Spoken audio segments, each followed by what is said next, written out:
Welcome to the brand new episode of the Tech Ketchup Show, a Nerd for Tech Originals.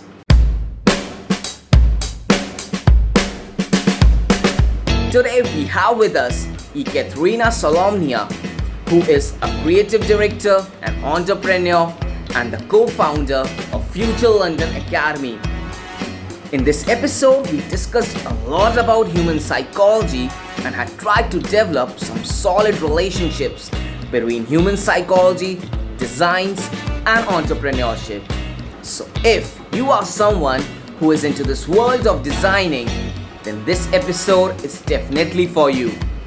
Do watch this episode till the end and you will learn a lot from it. This is your host Kushagra Srivastava, and see you on the other side.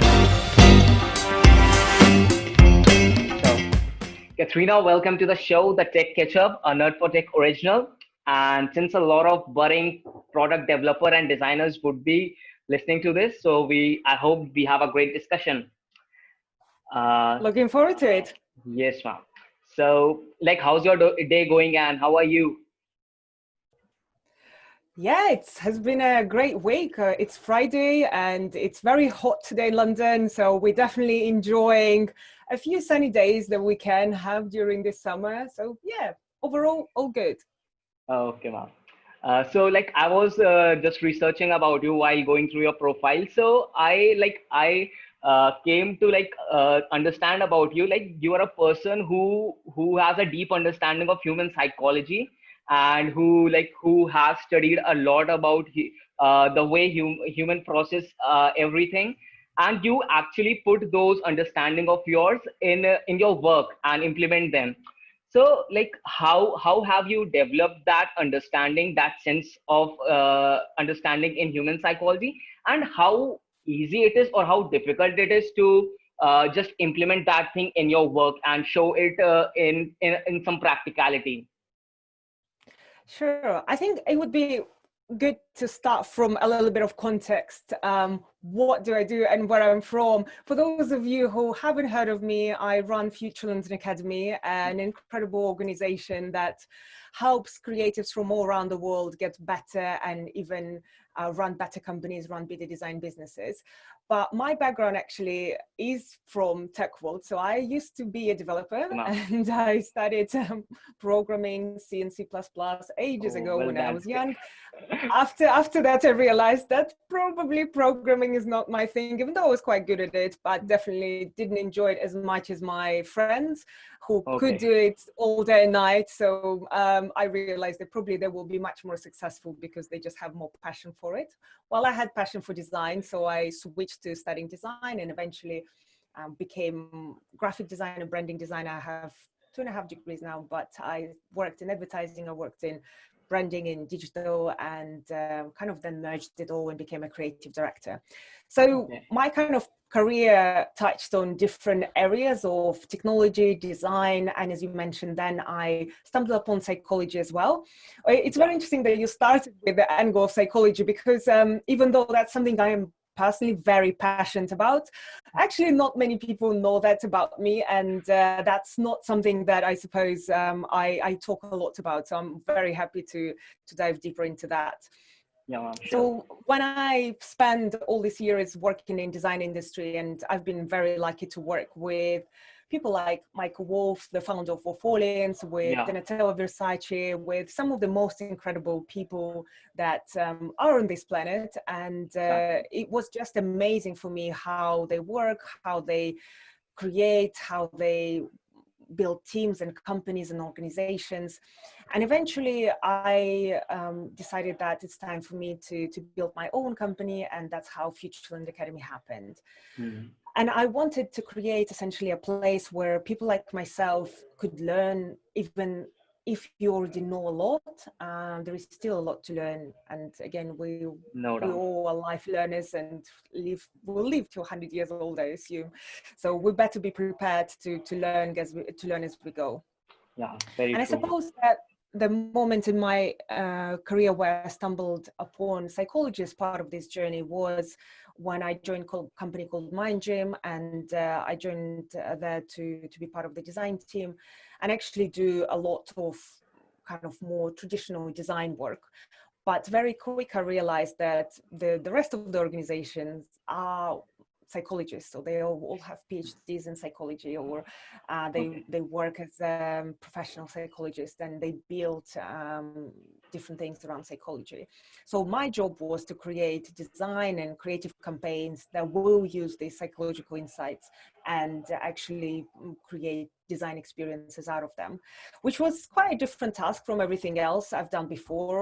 I worked in advertising, I worked in digital, I worked in branding, I never worked in psychology, and suddenly that was part of it. So I was given lots of books to read. I talked to a lot of people, and I learned that there is so much that I didn't know, and that made me curious. And then I started applying that in the design work, and yeah, it's still a journey. It's still quite fascinating to learn about our brains and what we do, and yeah, quite enjoy doing that. Yeah. So, ma'am, like actually, psychology is a subject which is quite fascinating, and it fascinates a lot of people apart from their major domain in which they are working. So yeah, actually, I was going through an interview of yours that was back in 2018. That interview, and you actually talked about three kinds of people, magical people you should surround yourself with, that can actually help you grow yourself as a better professional, as a better intellectual. So I would just like you to focus on those three kinds of people, and like what actually is their importance if we like surround ourselves with them. So yeah. Sure. Oh, that's really funny concept. I invented it for myself. And so essentially, I believe that you need three types of people: one that really annoys you, one that really inspires you, and one essentially that is empathic or supports you. And that kind of came from my journey. That I always had someone like really, really annoying next to me. You know, someone who you really want to beat, like an enemy. It could be your classmate, it could be someone at work, that's the colleague that is slightly better than you, and you kind of really hate them and you want to be better, and that pushes you to be Yeah. better. But There's kind that of not coming desire from to cross their limits exactly. and overperform them. Absolutely. Yeah. And then you also usually get someone that really inspires you, and it doesn't need to be someone you know personally. I had like David Carson was my massive inspiration when I was growing up, and I was just looking at his work and looking at his books and magazines, and I was like, this is amazing, I want to be like David Carson. He's surfing around the world, he seemed like he has such a great lifestyle. I also had later in my career person and my teacher who I really liked, and I liked him as a designer, and I liked him on a human level as well, and I just wanted to do that a little bit extra work to just show him that I'm also a good designer, I can also do good things. So that was source of inspiration for me to do something good, to be better, just to be like a little bit better than I am, but coming more from a positive place. So the person that annoys you, you kind of get the drive, but probably from a quite a negative space. Then person inspires you and you get the positive energy that drives you. And then if you just have the two, you kind of become very disbalanced, because one day it's like a great day and everything is going well, and another day is like a horrible day because that colleague or your classmate or whoever that is really annoyed you and you're like between two fires.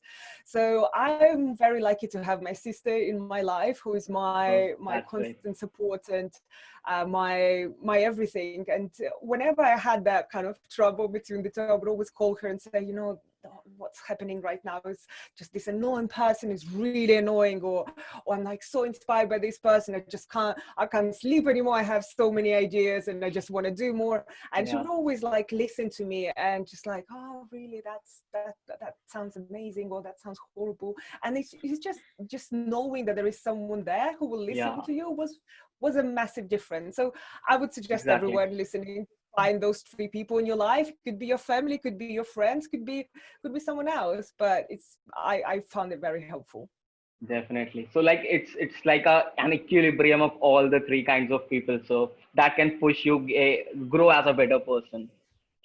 So yeah, like a lot of budding product designers and all those graphic designers and people who are associated with this industry or are trying to break into this industry have this thought of like what actually a professional like you who has been in the industry for a long time, like what actually is your thought process while you are designing something from a scratch, or like what is your approach while you have a project from a scratch and you need to build something, you need to design?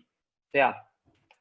Sure. I'm glad you mentioned process, because that's actually something that not everyone finds at the beginning of their career. And Exactly. when I work with a lot of junior designers, that's, I suppose, the hardest part for them, to find that process. And as soon as you establish the process for yourself, suddenly everything becomes much more simple. You don't have the freezing thoughts of, oh, I don't know, oh my God, I have a new project, I don't know where to start, or I have this problem and I don't know how to solve it, because you have the process and now you know how to approach any challenge. And I suppose there is no one way of doing things, and there is definitely not the right way of doing things. And there are a lot of brilliant organizations out there that share how they do things. And I suppose I learned from a lot of them, and kind of my process is not that different from any design agency or any creative person. So usually there is kind of some sort of a research phase. And again, that can be applicable to a creative process. It could be applicable to a tech process or business Definitely. process. So first you do your research, you understand what you're dealing with. If we're talking about creative or a brand project or anything like that, you could talk to your customers, you could talk to your colleagues, you could talk to, basically trying to find out as much information about the problem or the thing that you're working on. And then kind of the second part, that's when you start coming up with ideas and kind of trying to think, based on everything you heard, based on everything you've seen, what might be a good idea. And then obviously the third phase is like prototyping and testing. As with anything, you kind of trial different things. You either show them to the client if it's a client project, or you test them yourself and see what works and doesn't, and constantly tweak and iterate. So in that sense, it's very kind of a common process, but the Definitely. trick is to know what these things are for you. So for example, how do you do research? How do you get inspired?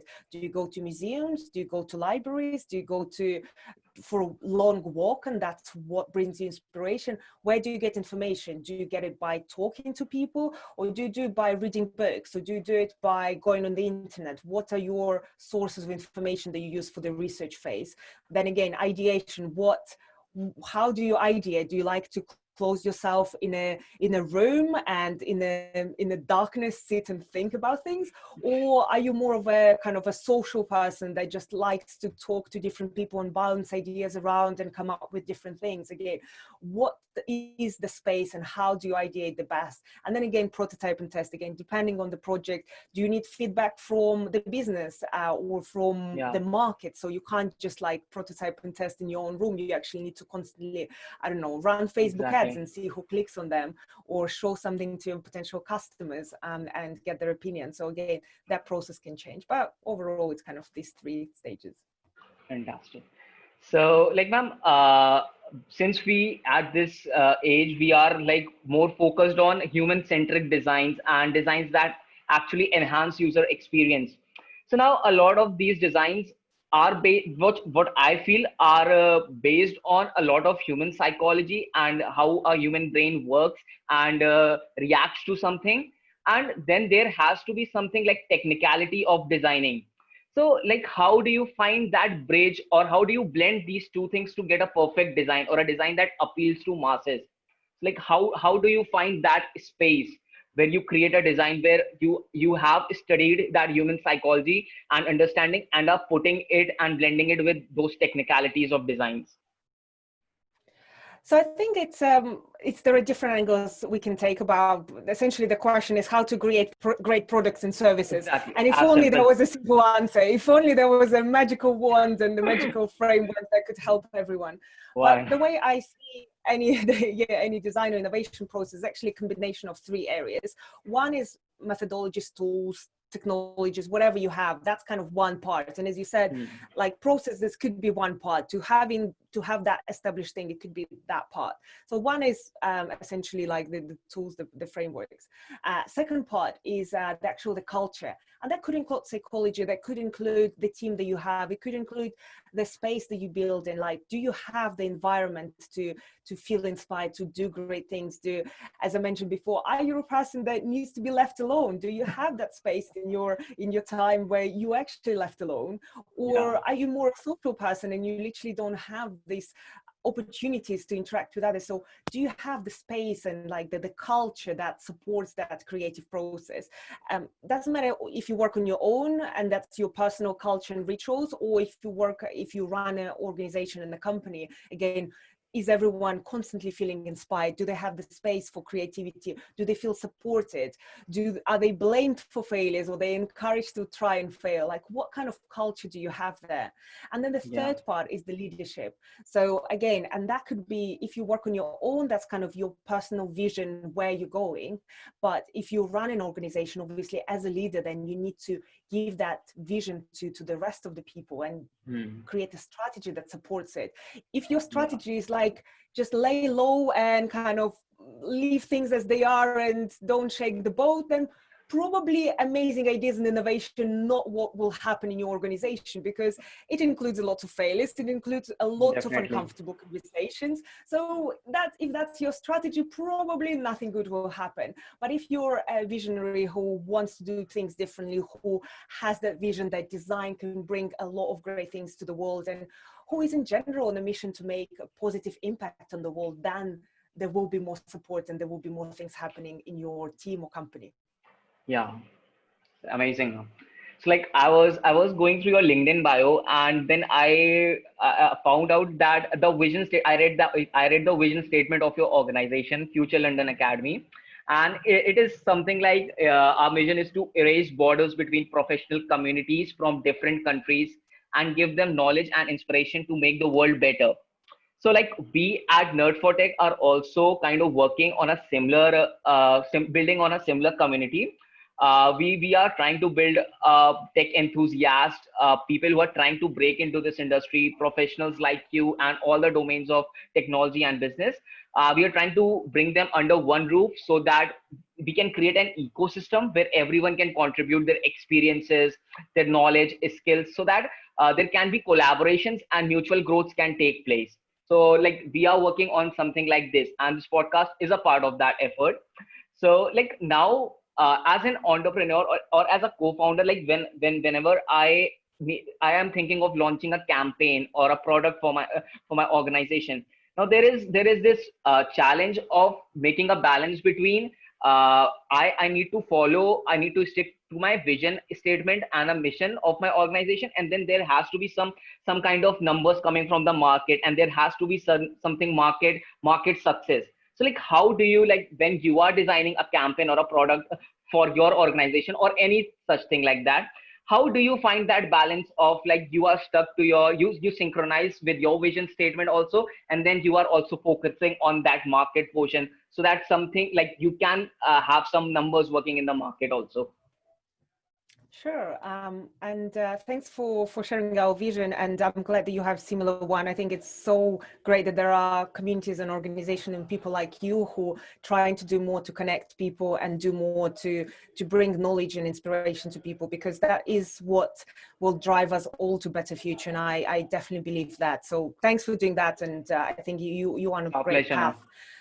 man. And in our case, it kind of was the reason why we started everything that we do, because as I mentioned, I was born in Russia, so it's a country very far from the rest of the world, even though it seems like it's partially in Europe, but very, very difficult to, very, very isolated from how the rest of the world operates. So I always felt that I don't have that community globally that I can reach out to or that I can collaborate with. So when I eventually moved to London, I eventually built that community of people, and through the work that I was doing and through everything else that I was part of, I met a lot of incredible people that I was inspired by and I learned from. And I thought, wouldn't it be nice if more people like myself 10 years ago, like all other people in other countries, could also have access to that community as well as to each other, because I would love to learn more about what's happening in India in a creative and tech community. I would love to know more about, I was talking to someone from Belize recently. I know nothing about Belizean creative community, and it's great that I have an opportunity to talk to someone like that, and we all learn so much more about the world and people by talking and connecting. So I wanted to create somewhere where that could be possible. So that was the original reason why we started. And it was because it was so important for us. It was never a question of how do we balance both. It's just everything that we're doing was part of it. So what we started with was with bringing kind of people from all around the world to London for a week and them exploring everything that happens here and learning about whether it is branding or UX design or innovation by going through different agencies and hearing from their creative directors. And it would be like a very, very intense week where every day you go to 3 different agencies and we see their offices, we kind of have teas and biscuits Right. with them and like talk to their teams.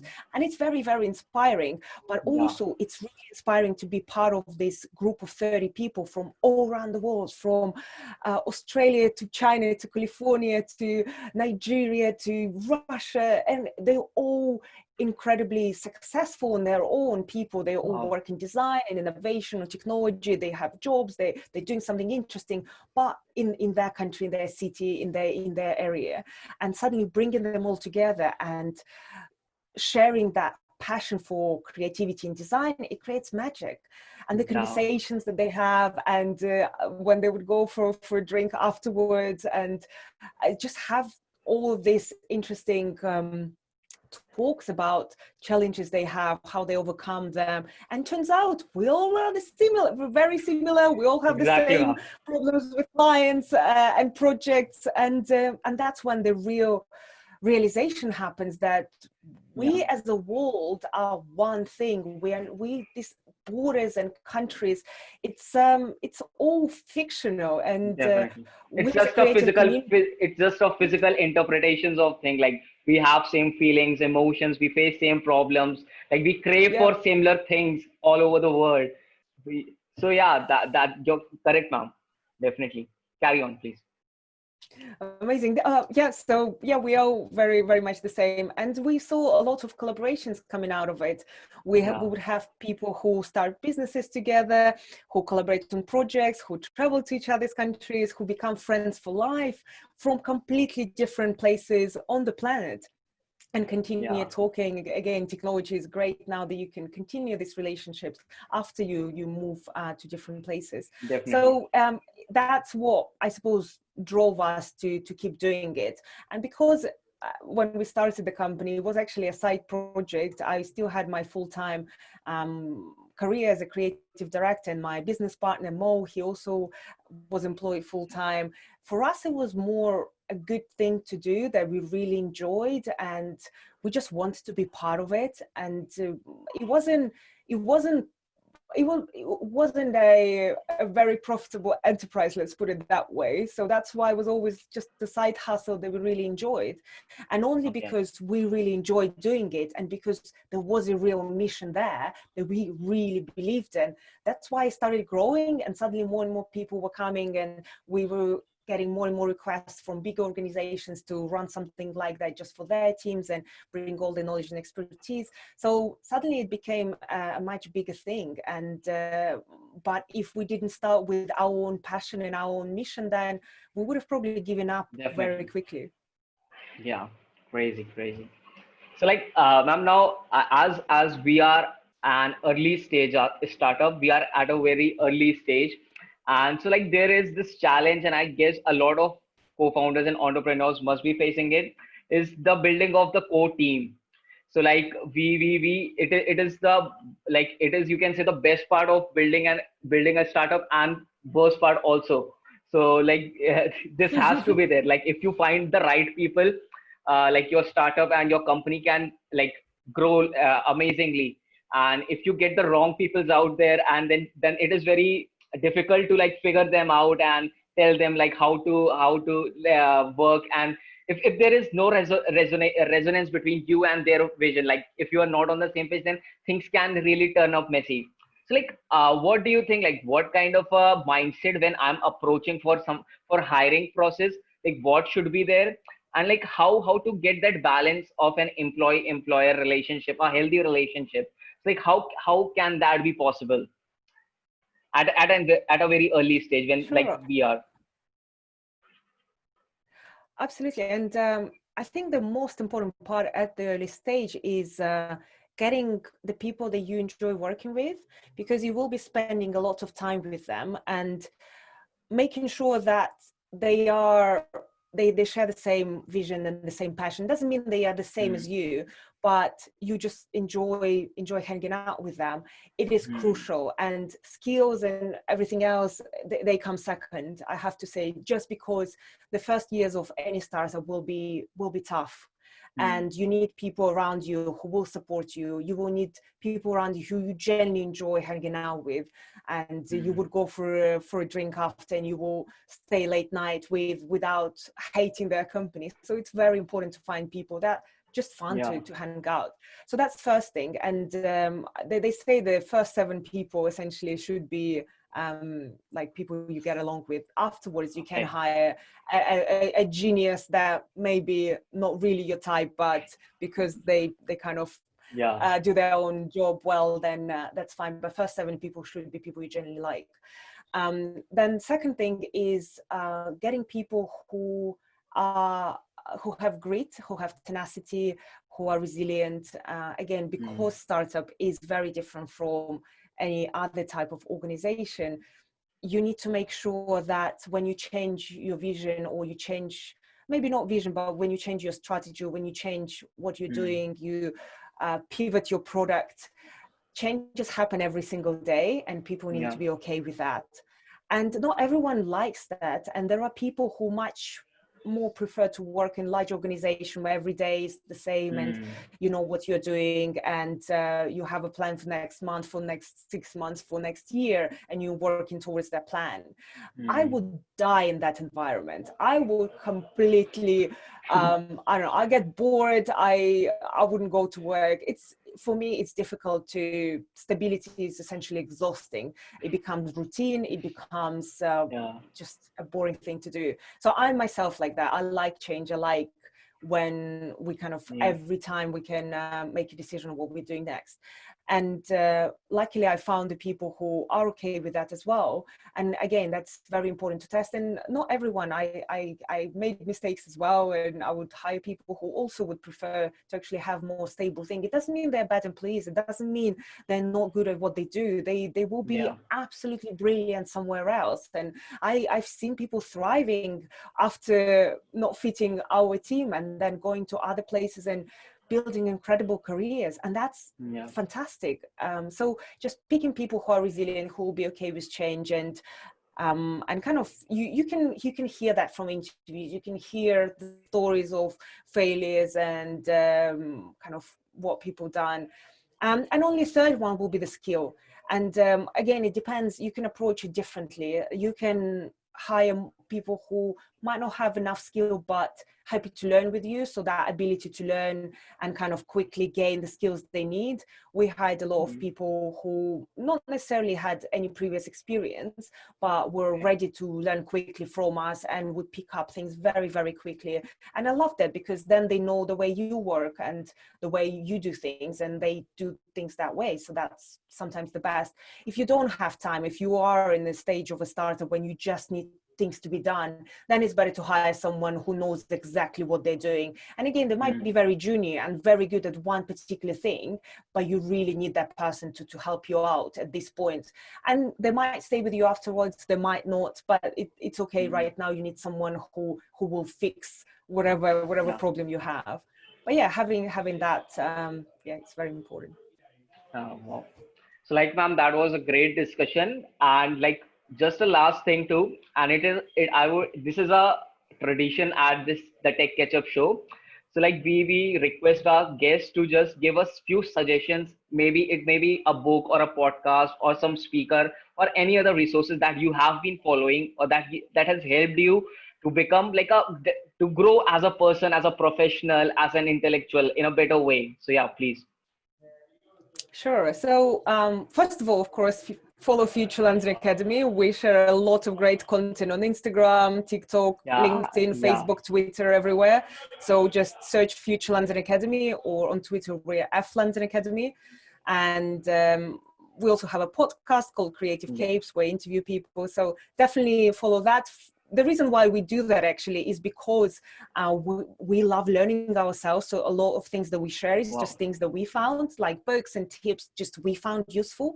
So definitely follow that, and you'll find lots of great information and inspiration. In terms of other things that I love podcast called How I Build This. I'm sure you know about it, and it's one of the top podcasts. And Guy Raz, the journalist who does the podcast, I think he's the most brilliant journalist and person. It's not just good journalism. So he tells stories of startup founders and founders in general, how and their journeys. And he's very good at storytelling, and it's just very well edited. But also he is such a great character that every time I listen to his podcast, I smile. So I like to listen to it before going to work, and just I'll have a great mood for the rest of the day, just because, it's just, even when he asks tough questions about failures in business, somehow he still makes it sound okay. It's lovely. In terms of books, one book that I read